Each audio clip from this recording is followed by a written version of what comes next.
The sirloin was dry, he announced, his voice cutting through the otherwise quiet hum of our Charleston dining room. Thomas always had a way of delivering criticism like a pronouncement from on high, each syllable carefully weighted with disdain. It wasn't just the steak. It was the implication that I, his wife of 15 years, couldn't even manage something as simple as cooking a decent meal. A slow burn ignited in my chest, a familiar heat that had been simmering for far too long. I thought it was fine, I replied, my voice deliberately even, refusing to give him the satisfaction of a rise. He chuckled, a short, dismissive sound. Darling, your culinary talents have always been quaint. Much like your understanding of our finances. That was the spark. The casual cruelty. The constant belittling masked as playful banter. For years, I had swallowed these barbs, telling myself it wasn't worth the fight. But tonight something shifted. Tonight the dam broke. We finished dinner in strained silence, the unspoken accusations hanging heavy in the air. Later, as he sat in his leather armchair, the soft glow of the Charleston sunset painting long shadows across the room, I retrieved the folder from the safe, the one containing the deed to this house, our beautiful historic home overlooking the harbor. The house he so confidently believed was his. He barely glanced up from his book when I placed it on the coffee table. "What's this, love?" he asked, his tone laced with a condescending sweetness that made my teeth clench. "The deed," I said simply. "To the house." He frowned, finally looking at me. "Yes, mine. What about it?" "Actually, Thomas," I said, my voice surprisingly steady, "it's mine. My inheritance. I bought it before we were married." The color drained from his face. The book slipped from his fingers, landing with a soft thud on the Persian rug. "What are you talking about?" "I sold it this afternoon," I stated, watching the disbelief morph into a furious rage. "The offer was more than generous.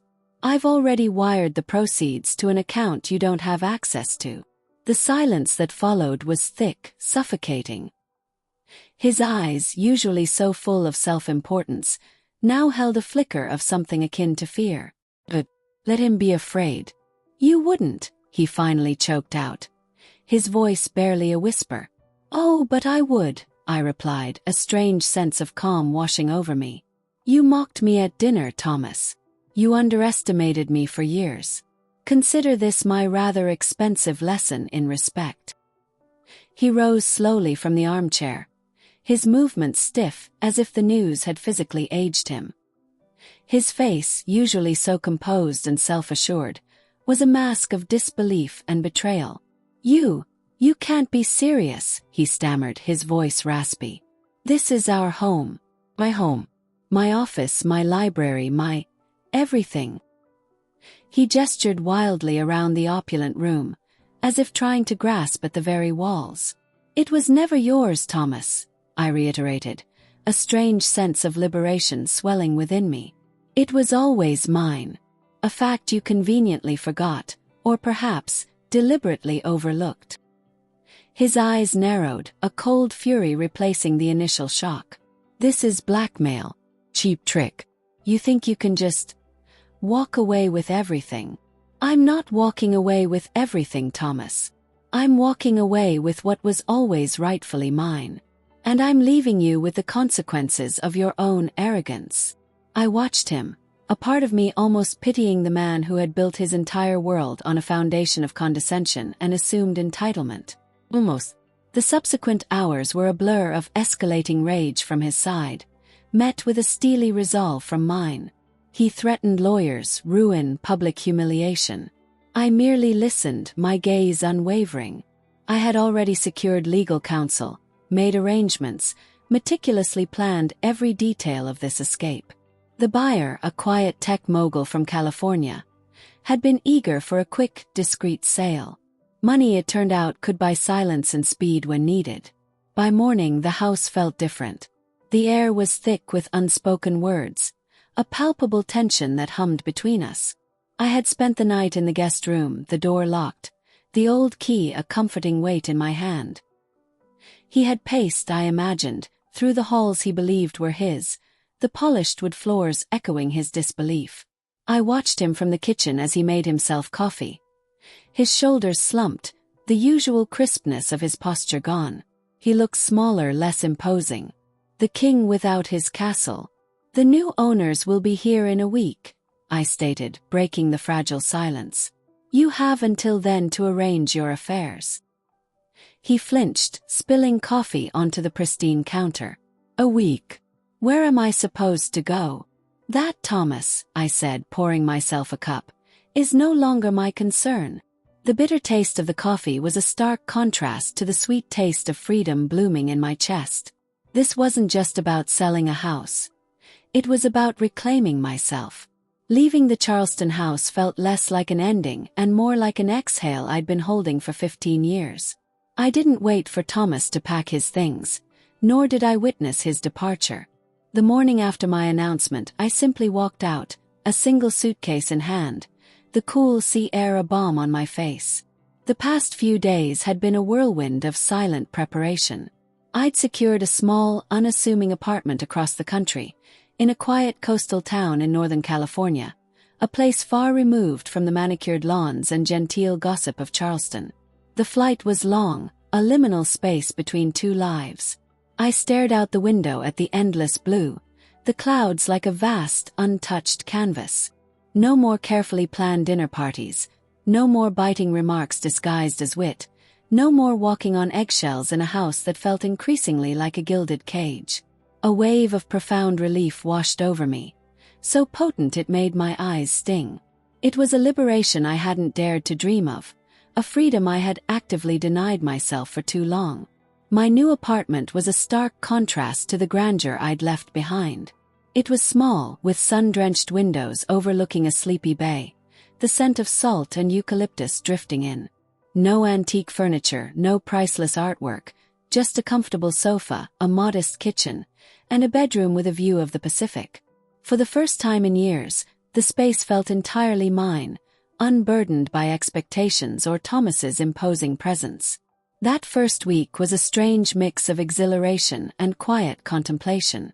I spent my mornings walking the rugged coastline, the waves crashing against the cliffs mirroring the tumultuous change in my life. I'd never truly understood how much of myself I had lost, how deeply I had shrunk to fit into his world. Now, with every gust of wind and every distant seagull cry, I felt myself expanding, reclaiming the woman I used to be, the one he had tried so hard to diminish. There were moments, of course, when doubt crept in. A fleeting pang of loneliness, a flicker of fear about the unknown. But then I'd remember the dry sirloin, the casual cruelty, the dismissive chuckle. And the doubt would dissipate, replaced by a quiet, fierce resolve. This wasn't revenge. It was survival. And I was, for the first time in a long time, truly alive. My new routine in California was a quiet revolution. Gone were the days of meticulously planned social calendars and the constant pressure to maintain an image. My mornings started not with the scent of Thomas's expensive coffee, but with the briny tang of the Pacific and the crisp air carrying the whisper of the redwoods. I'd traded designer clothes for comfortable jeans and hiking boots, porcelain teacups for a sturdy ceramic mug. I found a small, local library where I volunteered a few hours a week, helping sort books and assist patrons. It was a simple task, but the quiet order of the shelves, the scent of old paper, and the genuine smiles of the people I encountered were profoundly grounding. I started taking long walks along the beach, collecting smooth, colorful stones, each one a tangible piece of my newfound peace. For the first time in years, I cooked because I enjoyed it, experimenting with fresh local produce, not to impress Thomas or his associates, but simply to nourish myself. The dry sirloin felt like a distant, absurd memory. The silence of my new apartment, once a potential source of loneliness, became a canvas for my thoughts. I read more, reflected more, and slowly, painstakingly, began to rediscover the parts of myself I had neglected or worse, allowed to atrophy under Thomas's stifling influence. I remembered the girl who loved to sketch, who found solace in quiet contemplation, who believed in genuine connection over superficial displays. It was like peeling back layers of a persona I had worn for too long, revealing the authentic self beneath. News of Thomas trickled back through the grapevine, albeit indirectly. Friends of friends, well-meaning but gossipy, occasionally reached out, ostensibly to check on me, but mostly to relay the latest dramatic developments from Charleston. The sale of the house had, predictably, caused a considerable stir. Thomas, I heard, was furious, a pariah in the very circles he once commanded. His lawyers were scrambling, but my legal team had ensured every I was dotted and every crossed. The house was unequivocally mine, and the sale legally watertight. He was left, quite literally, without his perceived kingdom. The schadenfreude was brief, replaced quickly by a quiet satisfaction. I had done what I needed to do. This new life wasn't without its challenges. There were moments of fleeting uncertainty, of adjusting to a different kind of independence. But the sense of empowerment and the profound feeling of self-ownership far outweighed any discomfort. I had chosen freedom, and it tasted better than any perfectly cooked meal. Building a new social life was a slow, deliberate process, unlike the forced conviviality of Charleston's elite. Here, friendships weren't built on shared lineage or social standing, but on common interests and genuine connection. I joined a local hiking group, drawn to the rugged beauty of the coastal trails and the camaraderie of people who simply loved the outdoors. Our conversations revolved around trail conditions, local wildlife, and favorite coffee shops, a refreshing change from discussions about stock portfolios and yacht club memberships. One afternoon, after a particularly challenging hike, I found myself chatting with Elias, a retired history professor who volunteered at the same library. He was a quiet, observant man with kind eyes and a wry sense of humor. We discovered a shared love for obscure literature and long, meandering conversations. He never asked about my past, and I never offered it. Our friendship was built on the present, a rare and precious thing. He seemed to understand, without needing an explanation, the quiet strength I was cultivating. "There's a certain peace in starting fresh, isn't there?" he remarked one day, as we sat on a bench overlooking the bay, the setting sun painting the sky in fiery hues. "Shedding the layers you no longer need." I smiled, feeling a profound sense of recognition. More peace than I ever imagined possible. This new life was simpler, yes, but also richer in ways that mattered. The Charleston house, with all its grandeur, had felt like a stage where I performed a role. Here, in my modest apartment, amidst the unpretentious beauty of the Northern California coast, I was simply me. The woman who enjoyed a challenging hike, who found joy in a good book, who relished the freedom to choose her own path. Then came the email. It was from a mutual acquaintance in Charleston, seemingly innocuous, asking if I'd heard from Thomas. Tucked subtly within the pleasantries was a barbed remark about his recent misfortunes and difficult adjustments. It was a tiny hook designed to reel me back into the drama, to see if I would gloat or perhaps show regret. I stared at the screen for a long moment, feeling not anger, but a profound indifference. My finger hovered over the delete button, and with a quiet sense of finality, I pressed it. The past was exactly that, past. Months turned into a year, and the seasons cycled through, each bringing a deeper sense of grounding. The salty air and the rhythmic crash of waves had replaced the suffocating silence of a life unlived. One crisp autumn morning, as I sat on my small balcony, sipping coffee and watching the fog lift from the bay, a profound realization washed over me. It wasn't just the house I had sold. It was the persona I had inhabited, the expectations I had tried to fulfill, the very essence of who I thought I needed to be for Thomas. I remembered standing in front of the ornate mirrors in the Charleston house, trying on expensive dresses, each one feeling like a costume. I remembered rehearsing polite laughter at his insipid jokes, forcing smiles at his condescending remarks. It wasn't just the dry sirloin that had been the catalyst. It was the culmination of countless subtle indignities, the gradual erosion of my spirit. The sale of the house wasn't an act of revenge. It was an act of self-preservation. I hadn't wanted to punish him. I had wanted to breathe. Later that day, I found myself going through an old box I'd kept since moving. Inside were a few remaining mementos from my life with Thomas. A faded photo of us at a charity gala, a small, silver-framed picture of the Charleston house, and a delicate pearl necklace he had given me for an anniversary. Each item felt heavy, not with nostalgia, but with the weight of a past that no longer belonged to me. I walked down to the beach, the cool sand beneath my bare feet. With a quiet resolve, I began to cast the items into the ocean, one by one. The photo of us, sinking quickly into the gray-green depths. The house picture, dissolving into the churn of the waves. Finally, the pearl necklace, glinting briefly in the sunlight before it too disappeared, swallowed by the vast, indifferent expanse of the Pacific. There was no drama, no grand emotional outburst.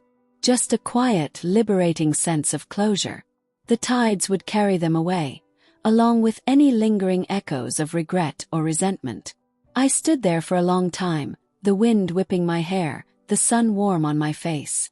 My focus wasn't on Thomas or the past, or even the enormous sum of money sitting in a discreet account.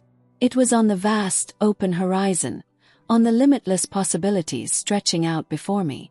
My life was truly my own, unburdened and unequivocally free. Years melted into a comfortable rhythm. My life on the California coast unfolded with a quiet grace, filled with the simple pleasures I had once unknowingly craved. Elias and I continued our literary discussions, often over mugs of tea warmed by the fireplace on chilly evenings. I became more deeply involved in the community, finding genuine satisfaction in contributing to the world around me, not for status or appearance, but for the inherent joy of it. I never married again, nor did I seek to replace the void Thomas had left, for there was no void. My days were rich with purpose, my nights peaceful and undisturbed. The financial security from the sale of the house provided a foundation, but it was the freedom it bought that truly shaped my existence. I traveled not to exotic resorts chosen by a committee, but to places that called to my soul.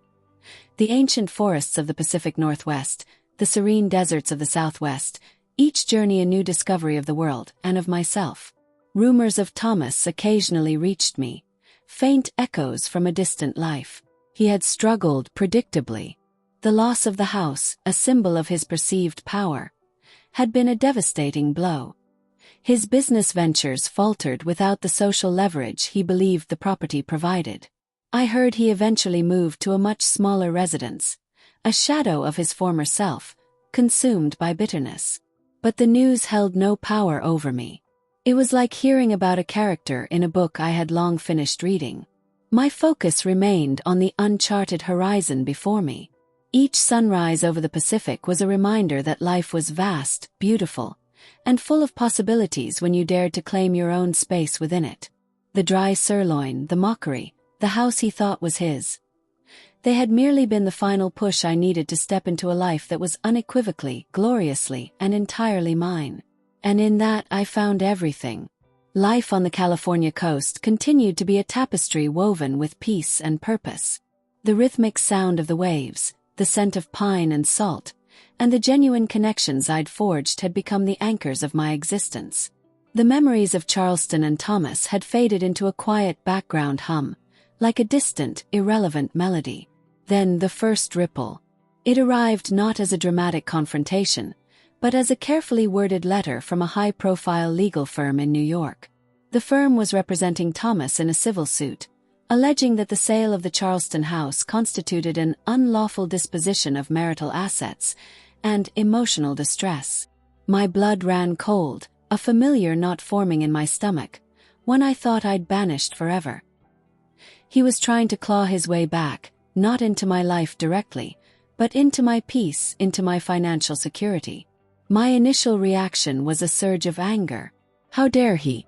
After all this time, after the quiet life I had built, he still sought to control, to dominate, even from afar. But then a deeper, calmer resolve settled in. This wasn't the old me, the one who would shrink from conflict, who would appease to avoid a scene. This was a new me, armed with legal knowledge, a strong team, and an unshakable belief in my own right to freedom.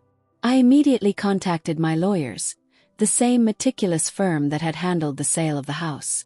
They assured me Thomas's suit was baseless, a desperate attempt to reclaim what he believed was owed to him. "It's a nuisance suit, Mrs. Beaumont," my lead attorney, a no-nonsense woman named Ms. Davies, explained over a video call. "He's hoping you'll settle just to make him go away. He's bleeding money, and this is his last pathetic gasp." Despite the reassurances, the news cast a subtle shadow over my otherwise sun-drenched days. I found myself checking my email more frequently, anticipating another missive, another veiled threat. The serenity of my walks along the cliffs felt momentarily disrupted. Elias noticed my quiet introspection. One afternoon, as we sorted new arrivals at the library, he simply said, "A storm can reveal the strength of a ship's hull, not just its sails." His words, as always, were understated yet profound. They reminded me that this challenge, though unwelcome, was an opportunity to truly test the strength I had cultivated. I wasn't scared. Not anymore. What I felt was a fierce determination to protect the life I had painstakingly built. Thomas had tried to diminish me with a dry sirloin and a condescending chuckle. Now he was trying to drag me back into a battlefield I had already won. He wouldn't succeed. The legal battle with Thomas was less a skirmish and more a prolonged, tiresome siege. His strategy was clear: deplete my resources and wear down my resolve. He filed endless motions, demanded copious discovery, and launched thinly veiled public attacks through his dwindling contacts in Charleston, painting me as a ruthless schemer. But what he failed to understand was that I was no longer the woman who crumbled under pressure. My days became a careful balance between the peace of my coastal life and the sharp reality of legal proceedings. Mornings still began with my walks, but now I'd often bring a small recorder, dictating notes for Ms. Davies as the waves crashed. The library became a sanctuary, its quietude a stark contrast to the aggressive legalese filling my inbox. Elias, ever perceptive, seemed to sense the underlying tension, though he never pried. He simply offered a steady presence, a grounded anchor in the storm. "He's overplaying his hand," Ms. Davies stated one afternoon, her voice calm and confident over the phone. "His case is purely vexatious. We just need to give him enough rope." And we did. Instead of settling, as Thomas clearly hoped, we pushed back. My legal team meticulously documented every instance of his prior financial misconduct within the marriage, every instance of his public denigration, and the ironclad premarital agreement that secured the Charleston house as my sole property. We countered his emotional distress claims with a detailed account of his own emotional abuse throughout our marriage, backed by years of my own meticulously kept journals. A habit I had started years ago as a quiet outlet, never imagining they'd become legal evidence. The turning point came during a particularly heated deposition. Thomas, arrogant as ever, tried to intimidate me, his voice booming across the sterile conference room. He mocked my sudden interest in finance and sneered at my simple little life in California. But I held firm. His words, once capable of making me shrivel, now felt like the desperate flailing of a drowning man. I answered each question calmly, factually, my gaze steady, refusing to give him the satisfaction of a single flicker of emotion. The truth was, the process was invigorating. It wasn't about revenge.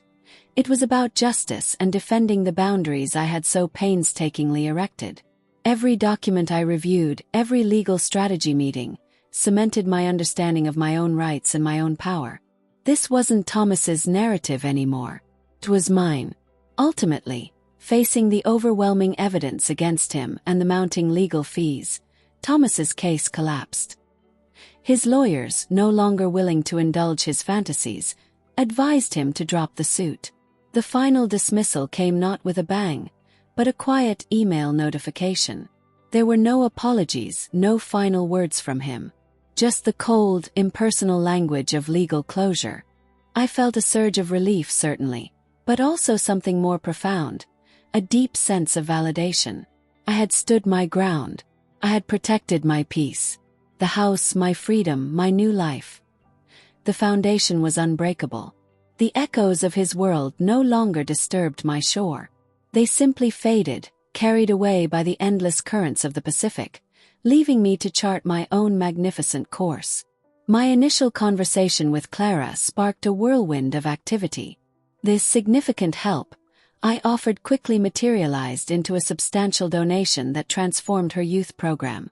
Within months, an unused warehouse on the outskirts of town was leased, renovated, and equipped with state-of-the-art tools for woodworking, coding stations, and a professional-grade kitchen. The new Beacon Center, as we called it, became a buzzing hub of activity, a place where young minds could genuinely build futures with their hands and intellect. My involvement deepened far beyond just financial backing. I found myself spending more and more time at the Beacon Center, not just as a mentor, but actively participating in its expansion. I helped design curriculum, interview new instructors, and even learn the basics of coding alongside some of the students. It was invigorating, a tangible counterpoint to the years I'd spent in gilded inactivity. Clara and I developed a powerful working relationship, a synergy built on mutual respect and a shared vision. She had the passion and the community ties. I had the strategic mind and the resources. However, the rapid growth and increased visibility of the Beacon Center soon attracted new attention. Not all of it positive. A seasoned, rather formidable philanthropist from a prominent Bay Area family, a woman named Eleanor Vance, took an interest. She praised our work, but her compliments often came laced with suggestions for scaling up that felt cold and corporate. Eleanor believed in big numbers, impact reports, and national recognition. She saw the Beacon Center as a model to be replicated across the state, even the country, advocating for a shift towards standardized programs and a more rigid, top-down management structure. "To truly make a difference, dear," Eleanor said to me one afternoon over lunch, her eyes sharp and assessing, "you must think beyond this charming local endeavor. Imagine a Beacon Center in every major city, a true powerhouse." Her words, though outwardly ambitious, grated on me. I saw the potential for the unique, personalized touch we offered to be diluted, for the soul of the program to be lost in the pursuit of scale. Clara, too, felt the pressure. Her program was built on the premise of nurturing individual potential, not mass production. The conversations grew increasingly tense, a subtle power struggle emerging between Eleanor's grand vision and our desire to maintain the grassroots, community-focused approach that had made us successful. This was a different kind of challenge than Thomas. There was no personal malice, no vindictive lawsuits. This was a clash of philosophies, a test of my ability to stand firm in my beliefs while navigating complex alliances and the subtle pressures of the philanthropic world. I had learned to say no to a husband. Now I had to learn to say no to powerful figures who believed they knew best, all while protecting the very organization I was helping to build. The money, once a symbol of freedom from Thomas, was now the very thing drawing new complexities into my life. But this time I was choosing the fight. The philosophical clash with Eleanor Vance wasn't an explosive confrontation, but rather a slow, persistent erosion of our shared vision. She wasn't malicious, but relentlessly driven by metrics and scale. Her suggestions began to feel more like mandates, subtly undermining Clara's leadership and my own contributions. She started bringing in her own consultants, proposing aggressive fundraising strategies that focused on large corporate donors rather than grassroots community engagement. The Beacon Center, our haven of personalized growth, risked becoming just another cog in a large philanthropic machine. "She sees numbers, not faces," Clara confided one evening, her usual bright eyes clouded with frustration.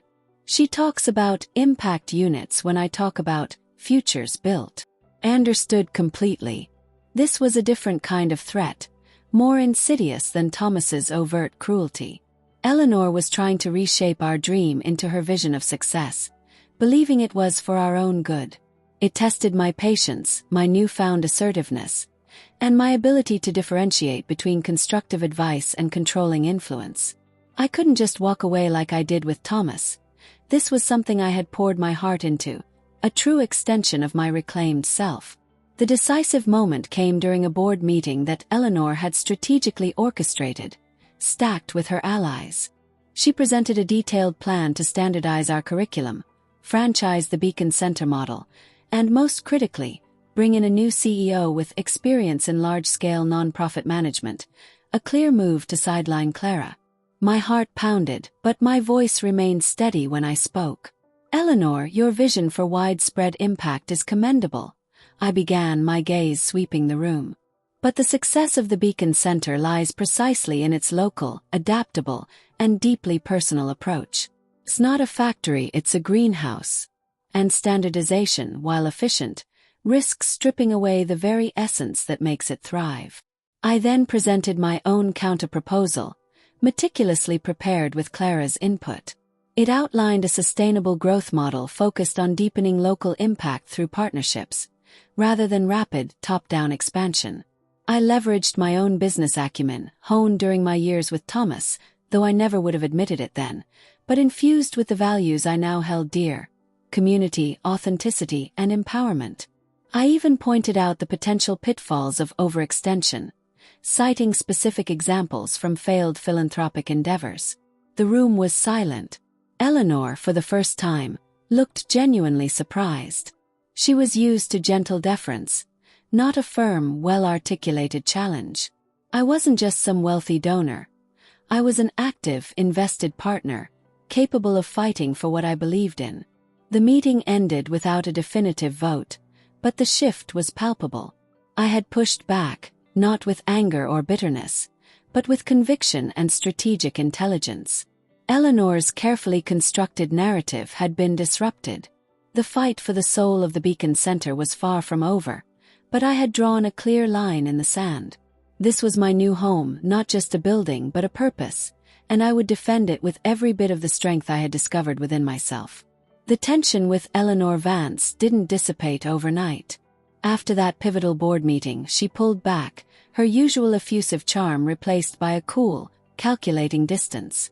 Her allies on the board, sensing a shift in the wind, also grew quieter. My well-researched counter-proposal, detailing a sustainable growth model focused on deep local impact rather than rapid, potentially diluted expansion, had given them pause. They saw the logic, and more importantly, they saw the passion behind it, something Eleanor's corporate approach often lacked. Clara and I spent weeks solidifying our position, meeting individually with key board members, reiterating our vision for the Beacon Center as a beacon of community-driven empowerment. We showcased testimonials from students whose lives had genuinely changed, not just numbers on a spreadsheet. We emphasized the intimate, tailored learning experience that would be lost if we simply scaled without soul. This wasn't just about financial efficiency. It was about human connection. The final showdown came at the next scheduled board meeting. Eleanor, impeccably dressed as always, launched into a renewed plea for aggressive expansion, citing a recent national trend report. Her voice was polished, persuasive, but it lacked the authentic warmth that Clara, and increasingly, I brought to our arguments. When it was my turn to speak, I didn't attack Eleanor or her motives. Instead, I spoke directly from the heart, grounding my arguments in the very reason the Beacon Center existed. We built this not to be a franchise, but to be a home for these young minds, I explained, my voice steady and clear. A place where they feel seen, heard, and genuinely cared for. That intimacy, that hands-on mentorship, is our true value. Sacrificing that for the sake of scale would be to lose the very thing we are trying to achieve. I looked directly at Eleanor. The true cost of control, Eleanor, isn't always financial. Sometimes it's the erosion of a dream, the dilution of a genuine impact. We have a unique opportunity here to create something truly meaningful, not just something large. A long silence followed. Then, one of the older board members, who had listened intently, cleared his throat. I believe Mrs. Beaumont has a point. We must protect the integrity of the Beacon Center's mission. Others murmured in agreement. Eleanor's face remained impassive, but her eyes held a flicker of defeat. She was a master strategist, and she knew when she was outmaneuvered. Her influence on the board began to wane, and within a few months, she gracefully, and perhaps a little frostily, stepped down, citing other philanthropic commitments. The Beacon Center continued to thrive, growing organically and sustainably, remaining true to its roots. The victory wasn't a moment of gloating, but one of profound satisfaction. I had faced another challenge, one that required not just legal prowess, but a steadfast commitment to my values. I had defended a different kind of home, one built not of bricks and mortar, but of purpose and passion. The dry sirloin, Thomas's mocking laughter, the grand Charleston house. They were indeed distant memories. My life was now defined by the courage to build, and the strength to protect the things that truly mattered. With Eleanor Vance's departure, the Beacon Center flourished, its heart beating steadily to the rhythm Clara and I had envisioned. My involvement continued, but the daily battles were replaced by the satisfying hum of growth and genuine impact. My life felt full, balanced between my work at the center, my quiet walks along the coast, and my enriching friendship with Elias. I had built a profound sense of contentment that didn't depend on anyone else. And then David entered my orbit. He was a marine biologist who had recently moved to the area, drawn by the unique coastal ecosystem. Our paths crossed initially through the library, where he often sought old scientific journals, and later more frequently on the hiking trails. He had a quiet intensity, a deep respect for the natural world, and a kindness that radiated from him without effort. Unlike Thomas, who filled every space with his own presence, David listened more than he spoke. His observations insightful and often laced with a gentle humor. Our conversations evolved from casual trail talk to longer, more personal exchanges over coffee in a small, sun-drenched cafe. We talked about everything and nothing: the migration patterns of whales, the challenges of local conservation, and the unexpected beauty of a quiet life lived close to nature. He never asked about my past, never probed. He simply met me where I was, in the present, with a genuine curiosity about my thoughts and ideas.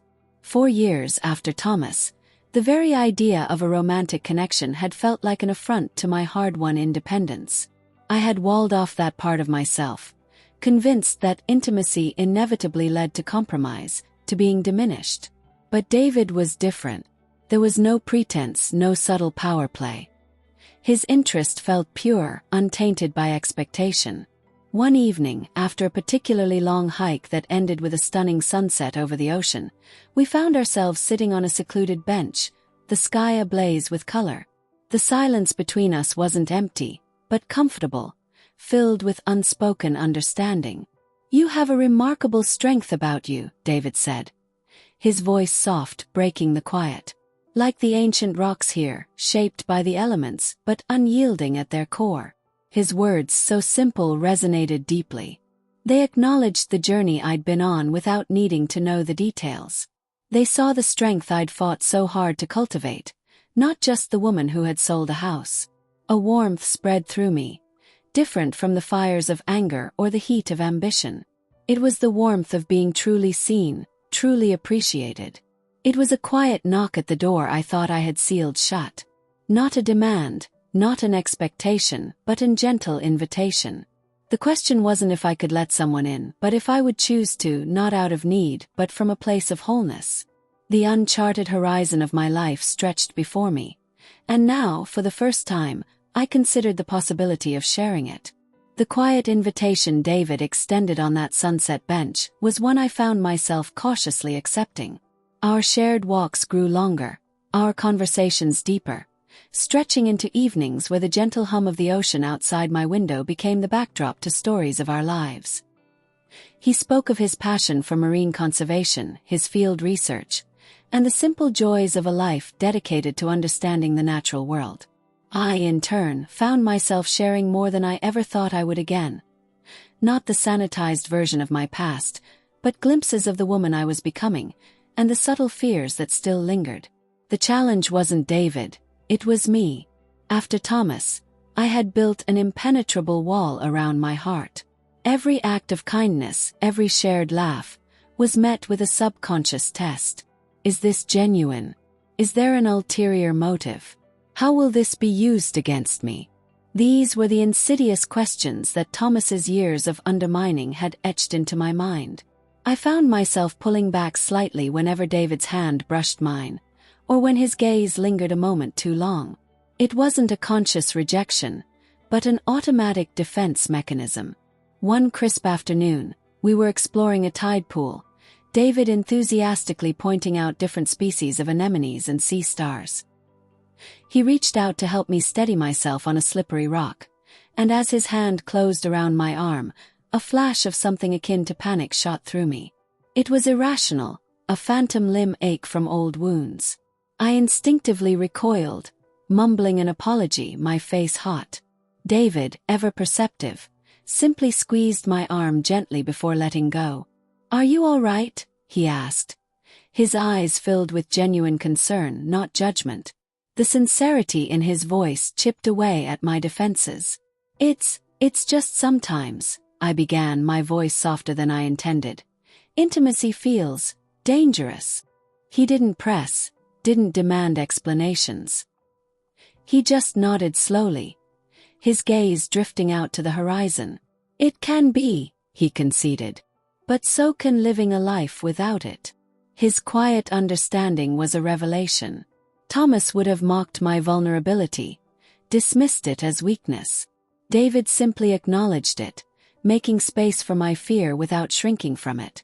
That evening, as the moon cast a silver path across the bay, I found myself telling him fragments of my past, not the legal battles or the dramatic house sale, but the emotional landscape of being constantly belittled, of the subtle erosion of my spirit.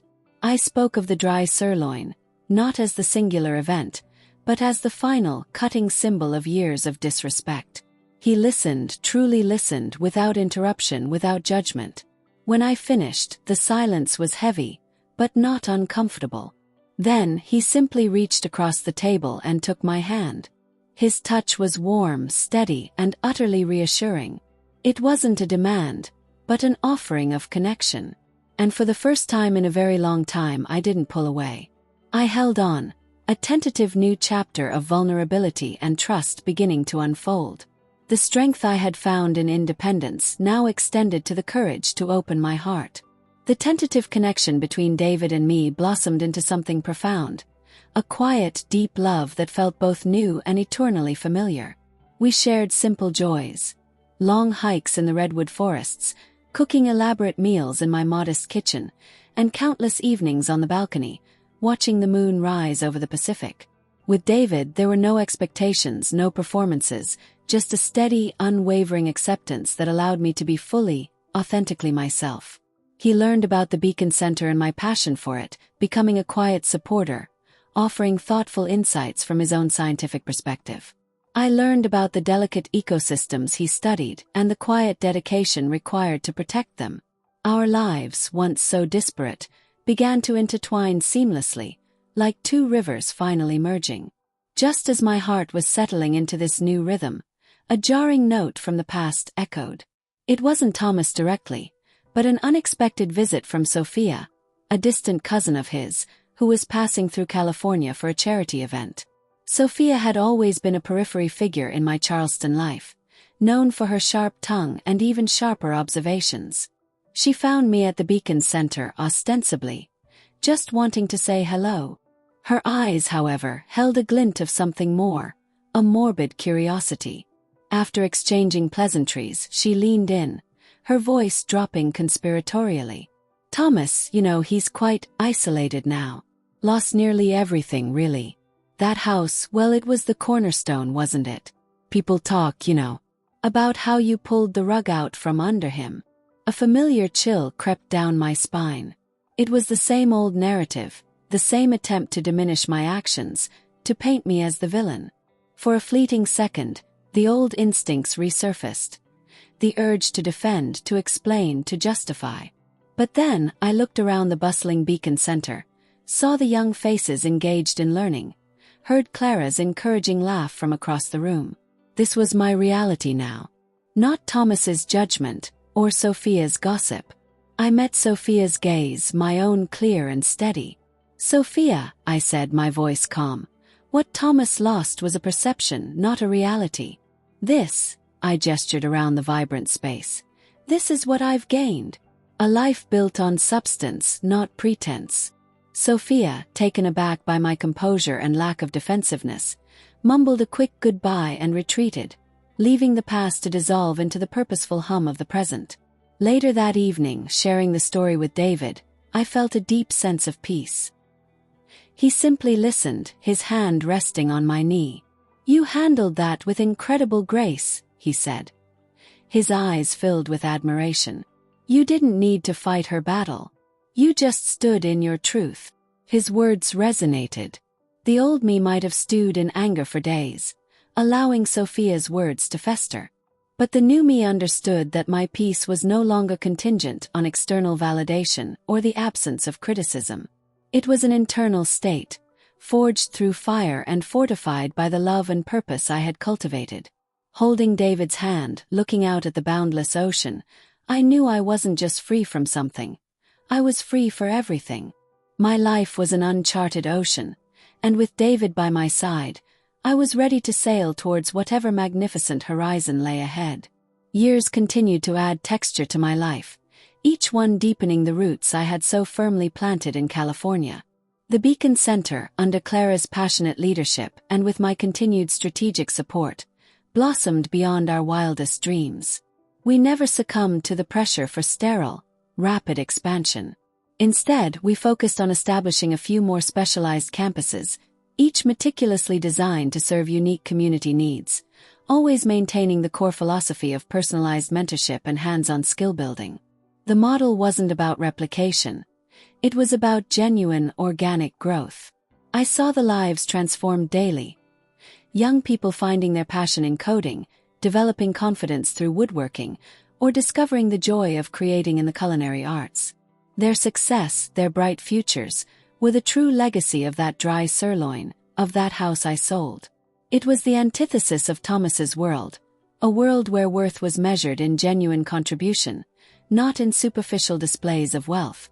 My relationship with David remained a bedrock of my happiness. Our love was built on a foundation of profound respect and understanding, free from the power dynamics that had plagued my past. We explored the world together, his scientific curiosity complementing my newfound love for cultural immersion. But our truest home remained here, by the Pacific, where the constant rhythm of the waves reminded me daily of life's resilience and endless possibilities. Sometimes a thought of Thomas would drift through my mind, a fleeting, distant echo. I heard he had retreated entirely from public life, a lonely figure clinging to a past that no longer existed. There was no triumph in this for me. No lingering bitterness. Just a quiet acknowledgement that his path was his own, and mine, gloriously, was mine.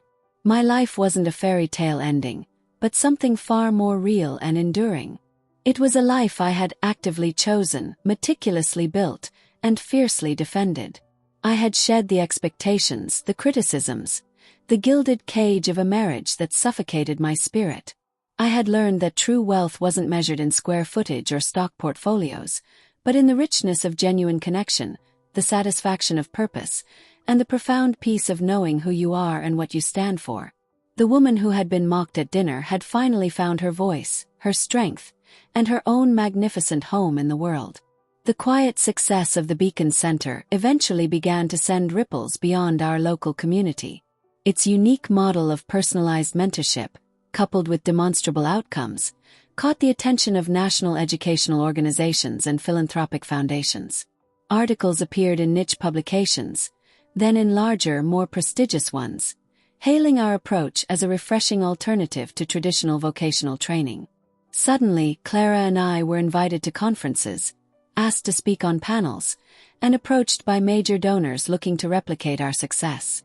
This new level of visibility was exhilarating, yet it came with its own subtle complexities. My name, once obscured by Thomas's shadow, was now being openly praised. Philanthropists and educators from across the country wanted to meet the woman who had helped build this innovative center. It was a stark contrast to my previous life, where my value was measured by my husband's status. Here I was being recognized for my substance and my contribution. One particular invitation stood out: a request to join an advisory board for a newly formed national initiative aimed at empowering underserved youth. The board comprised prominent figures in education, business, and social justice. Accepting it meant stepping onto a much larger stage, engaging with a different caliber of ambition and influence. It was a tempting proposition, a chance to multiply the impact of our vision, but it also meant exposing myself to a world that, while different from Charleston's social scene, still carried its own intricate set of expectations and power dynamics. I discussed it with David. He listened patiently as always, then simply said, "You've built something truly good, a living example. Why wouldn't you share that light?" His belief in me was unwavering, a quiet strength that always reminded me of my own. I accepted the position. My first meeting took me to Washington, D.C., a city buzzing with purpose and ambition. As I sat at the polished conference table, surrounded by accomplished individuals, I realized how far I had come. The woman who once felt invisible, whose opinions were routinely dismissed, was now being asked to lead, to advise, to shape national discourse. The dry sirloin felt like an absurdly distant memory, replaced by the weighty reality of a future I was actively, powerfully creating. This was not just a ripple. It was becoming a wave. My role on the National Advisory Board was stimulating, intellectually challenging in ways my old life never was. I contributed to discussions on policy, funding models, and equitable access to education. My voice, once so often suppressed, now held weight in rooms where significant decisions were made. It was immensely gratifying to see the principles we championed at the Beacon Center considered for broader application. The world of national philanthropy was vast and complex, a blend of genuine idealism and strategic maneuvering. It was at a high-profile gala, hosted by a prominent foundation in Washington, D.C., that a familiar face materialized from the periphery of my past. Camilla Hayes. She had been a fixture in the Charleston social circuit, a woman known for her impeccable taste and even more impeccable ability to gather and disseminate gossip. Our paths had rarely intersected beyond superficial greetings at various events, but her presence now, here, felt like an unexpected chill. She spotted me across the room, her eyes widening in recognition, a flicker of surprise, then something more calculating. She glided over, her smile practiced and polite. "Darling, is you? I heard you'd reinvented yourself on the West Coast, but I scarcely believed it. So, this is your new passion project." Her tone, though outwardly complimentary, carried the unmistakable undertone of condescension. It was the same subtle judgment I had lived under for so long, masked as polite curiosity. She made a point of mentioning Thomas, just a casual aside, as if to remind me of the life I'd left behind, and perhaps by extension where I truly belonged. "Poor Thomas, you know," she murmured. "He never quite recovered from everything. But you, my dear, always were resourceful, weren't you? So clever, making a new life for yourself. Out of nothing, really." Her words were like tiny barbs, designed to prick at old insecurities. She was trying to frame my journey, my genuine purpose, as merely a grand act of self-preservation, a shrewd escape. The old me might have felt a desperate need to justify myself, to recount the years of effort, the true reasons behind my choices. But the new me simply smiled. "Yes, Camilla," I replied, my voice calm and clear, my gaze steady. "It truly is a passion. And it's wonderful to be involved in work that makes a real difference." I didn't elaborate, didn't defend, didn't offer any opening for further probing. My conviction in my path was no longer dependent on external validation. Her veiled judgments held no power because they didn't align with my truth. Camilla, clearly disappointed by my lack of reaction, quickly shifted to discussing a mutual acquaintance, but the encounter solidified something crucial. Even on this grander stage, the ghosts of perceptions past would sometimes appear. But I was no longer defined by their whispers. David, when I recounted the encounter to him later, simply wrapped me in his arms. "They can't touch what you've built," he said, his voice a comforting murmur. "Not inside where it truly matters." And he was right. My peace was an unassailable fortress, built on a foundation of self-worth that no superficial judgment could ever breach. My work on the National Advisory Board expanded rapidly, bringing me into contact with vast networks of influence and wealth. The scale of the problems we sought to address was immense, but so were the resources available. However, with larger resources came larger, more complex ethical considerations. It wasn't long before I faced a dilemma that tested the very principles I had painstakingly built my new life upon.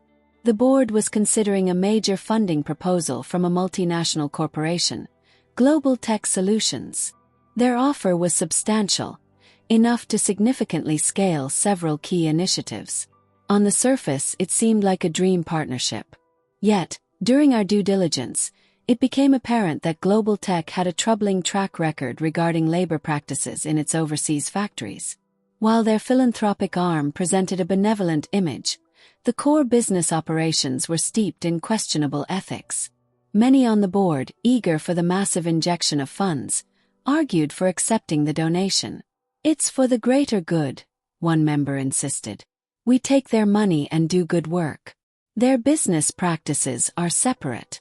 Another suggested we could influence them from within, once the partnership was established. The arguments were pragmatic, persuasive, and utterly pragmatic. But my gut churned. The very essence of the Beacon Center was about empowering individuals, providing opportunities built on integrity and respect. How could we accept money from a source that contradicted those very values? It felt like the ultimate compromise, a moral dry sirloin, palatable on the surface but fundamentally hollow. I discussed it with David one evening, pacing my living room as the Pacific roared outside. "It feels like selling my soul, David," I confessed, the old familiar fear of being trapped, of being diminished, surfacing in a new form. Using their money means tacitly endorsing their methods. He listened, then offered, "You've built your life on being true to yourself. This isn't just about the money, is it? It's about what you stand for, what Beacon stands for." His words cut through the noise of my anxiety, reminding me of the unwavering compass I now possessed. At the next board meeting, I took a deep breath before speaking. "I understand the immense appeal of Global Tech's offer," I began, my voice clear and firm. "The funds would allow us to do incredible work. However, our mission is not just to provide services. It's to foster values of dignity and equity. Partnering with a corporation that demonstrably violates those values, regardless of their philanthropic arm, undermines everything we teach our students." I proposed an alternative, a slower, more deliberate fundraising strategy focused on diversified sources and individual donors who aligned with our ethical stance.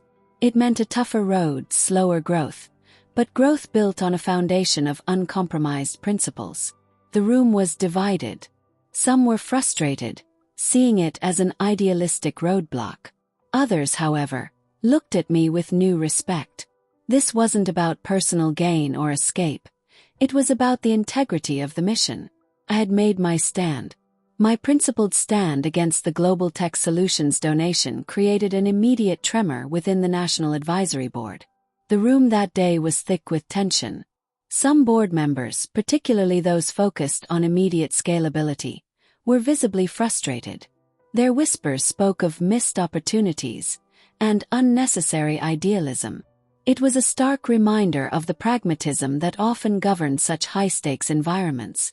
However, a quieter faction, those who genuinely believed in the deeper mission, offered their support. The chairperson, a wise, seasoned educator named Dr. Eris, gave me a subtle nod of approval. He valued integrity above all else.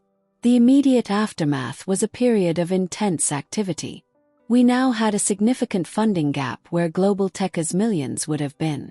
There was pressure to compromise, to find a middle ground, but I stood firm. "We will not sacrifice our soul for speed," I told Clara, who was bracing for the fallout at the Beacon Center. "We'll find another way."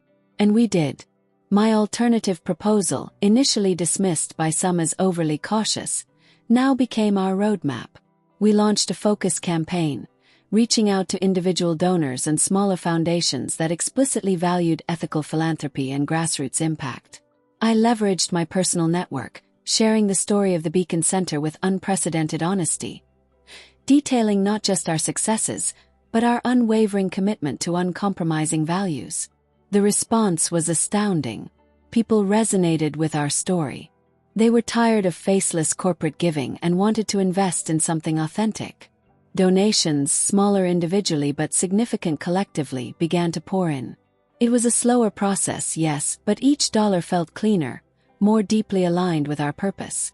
This wasn't just money. It was trust. During this period, my relationship with David grew even stronger. He became my sounding board, helping me articulate my ethical framework with greater clarity. He understood that this wasn't just a professional challenge. It was a deeply personal one, a test of whether the woman who had walked away from one kind of compromise could truly live by a higher standard in her new powerful role. His unwavering belief in my integrity was a constant source of strength. The unseen harvest of our stand began to ripen. Not only did we meet our funding goals through ethically aligned sources, but our reputation soared. The Beacon Center became known not just for its innovative programs, but for its unyielding integrity. Other smaller nonprofits, inspired by our decision, began reaching out for advice on how to navigate similar ethical dilemmas. My principled choice, initially seen as a hurdle, had transformed into a powerful testament to our mission. The satisfaction was immeasurable, a far deeper sense of accomplishment than any amount of money could buy. I had proven that conviction, when truly held, was a force more powerful than any corporate dollar. Years turned into decades, each one adding depth and richness to the life I had meticulously built. The Beacon Center, no longer a single hub but a thriving network of ethically minded educational centers across California, became a national model for community-led empowerment. Our refusal of Global Tech's funds, initially seen as a stumble, transformed into a foundational story, attracting a new breed of philanthropists who valued integrity as much as impact. Clara, now a respected leader in her own right, and I remained steadfast partners, our shared vision brought to life in countless young lives transformed.